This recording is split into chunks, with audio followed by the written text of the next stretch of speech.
যুদ্ধবিরতি চলমান, তবুও থামছে না হামলা। মধ্যপ্রাচ্যে নতুন করে বাড়ছে অনিশ্চয়তা।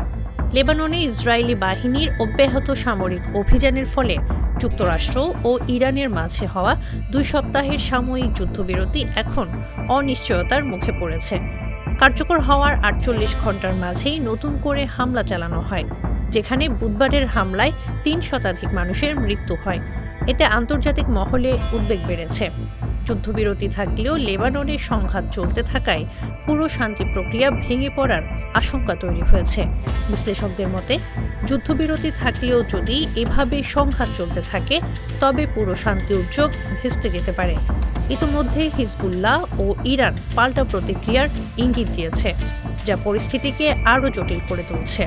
এ অবস্থায় সংকট নিরসনে আগামী সপ্তাহে ওয়াশিংটনে ইসরায়েল ও লেবাননের মধ্যে আলোচনার উদ্যোগ নেওয়া হয়েছে বলে জানিয়েছে যুক্তরাষ্ট্র। Irin Ahmed, face the people.